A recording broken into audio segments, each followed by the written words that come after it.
the kinds of curved mirror. We have concave and convex. At kung sa spoon anak or kutsara, ang concave ay yung front side, while the convex side ay yung back side ng spoon. So anong pinagkaiba ng concave mirror sa convex mirror? Kapag po sinabi nating concave mirror, the reflective surface bulges away from the light source.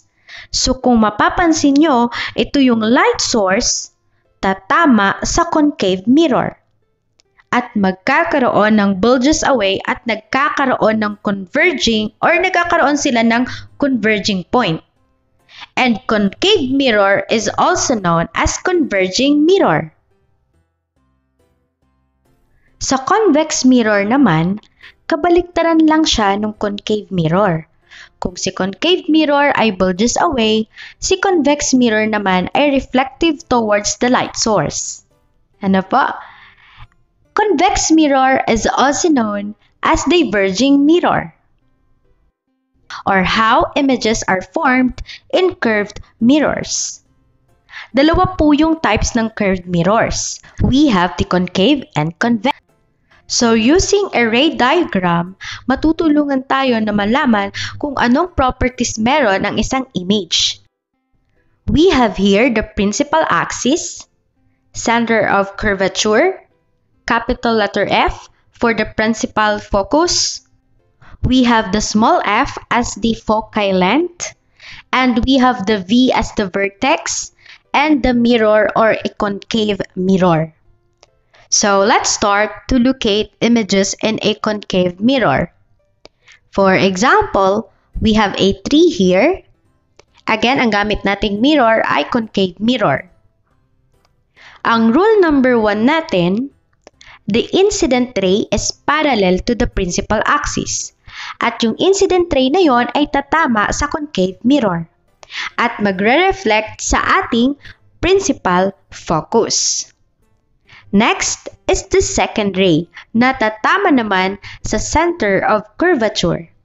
At uugaliin natin na palaging mag-extend just in case nawala yung image sa harap at baka nasa likod. Kasi tandaan kung saan po sila magkakaroon ng intersection, nandoon po yung image. So kung mapapansin nyo, yung object nahahati sa dalawang part. Pwedeng itong maging A as the head and B as the lower part. For example, ay feet or root ng ating tree. Nandoon siya sa ating principal axis. Ano po, pakitingnan, yung root ng ating tree ay nakalagay sa principal axis. Kaya dapat nasa principal axis din yung lower part ng image. And yung head ng object or upper part o tuktok ng object, doon din magmumula kung saan nag-intersect. Ano po, pakitingnan? Ayan, so ang clue lang dyan is kung nasaan yung root or lower part ng ating object, no po, dapat nandoon din po sa principal axis ang root ng image.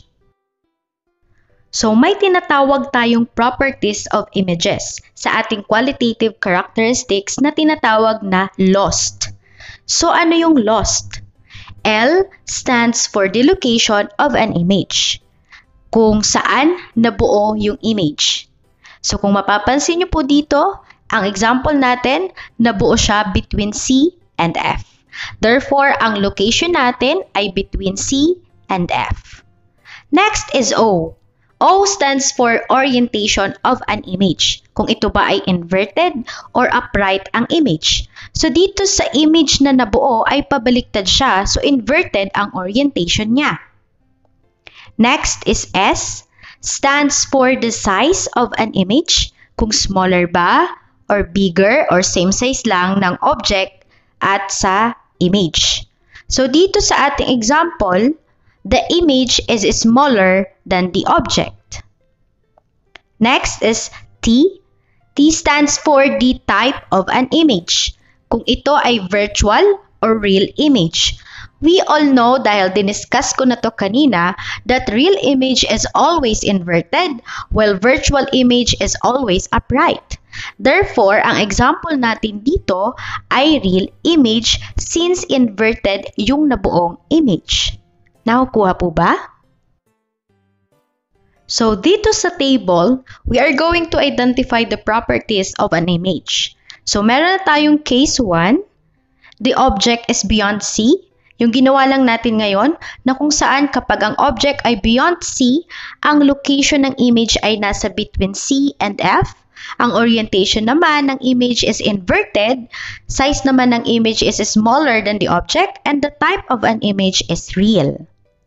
What if dito sa case number 2, yung object ay nasa C mismo or at C? So ngayon, same steps lang. Let us draw a parallel line na magre-reflect at tatama sa ating principal focus. And the other one ray is tatama sa center of curvature. Meron na po ba tayong nakikita na nag-intersect? Of course, meron na. Ibig sabihin andyan po yung image. So, ano yung lost or yung qualitative characteristics ng image? The location of an image ay nasa C or at C. Orientation, inverted ba siya or upright? Of course, since pabaliktad yung image, that is inverted. And yung size ng image naman ay same size lang. Yung type ng image is real since inverted yung orientation ng image. At higit sa lahat, huwag niyo pong kakalimutan na palaging mag-extend just in case nawala yung image sa harap at baka makita ito sa back ng mirror. Okay, lagay na natin ito sa ating table. Ayan, so next naman na case natin is case number 3. What if, yung object ay nasa between C and F. So, alamin natin yung qualitative characteristics ng image na mabubuo dito. So, sundan nyo lang yung process na gagawin ko. So, draw a line sa top ng object papuntang concave mirror. Next, papunta namang principal focus. And the second ray ay tatama sa center of curvature. Kung mapapansin nyo, meron na tayong nag-intersect dito. So, nasaan yung image na nabuo? So, the image form is here. So, let's identify the properties of an image. The location of an image here is located beyond C. Ano yung orientation ng ating image ngayon? Okay, very good. And that is inverted. Sa size naman ng image, is it same size, smaller than the object, or bigger than the object? Ano kaya yon? Okay, so the answer is bigger than the object. So what is the type of an image? Since inverted ang image, therefore, ang type ng image ay real. So lagay na natin uli sa table. Kung mapapansin nyo yung object na nasa between C and F at object beyond C, nagkabaliktaran lang ng characteristics. Kung titingnan nyo po, So, the object beyond C, ang image location ay nasa between C and F. While yung object, kapag nasa between C and F, ang image location niya naman ay matatagpuan sa beyond C. And the size naman, nagkabaliktad din. Ang next naman nating case ay kapag ang object ay nasa F. Ano kaya ang lost or qualitative characteristics ng image na mabubuo? Same process lang po uli, anak. Draw a line parallel to principal axis. And magre-reflect ulit ito na tatama sa ating principal focus. And yung second line or arrow, tatama naman sa center of curvature. At napansin po natin na walang intersection na naganap. So, try natin na mag-extend. Baka kasi nasa back ng ating mirror yung image. At ayun, napansin natin na wala talagang nag-intersect. Therefore, no image is being formed kapag ang object ay nasa F. So take note anak, kapag ang object ay nasa F or principal focus, walang image na mabubuo.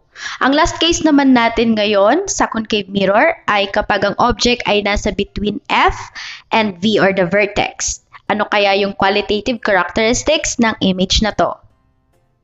Same steps lang. Ano po, sundan nyo lang yung ginagawa ko dito. Ano po? At makikita nyo po na wala ulit nag-intersect. So dahil dyan, mag-extend tayo ulit. Ano po? At ayun, ano po, nasa back ng mirror ang image. So sasagutan na po natin yung lost. Ano po yung location ng image natin dito? Ayan, so kung mapapansin nyo, it is beyond the vertex. Sa orientation ng image, it is upright. And sa size ng image anak, kung mapapansin nyo, it is bigger than the object. At ang type ng image ay virtual dahil ang image ay naka-upright. So that's all about concave mirror.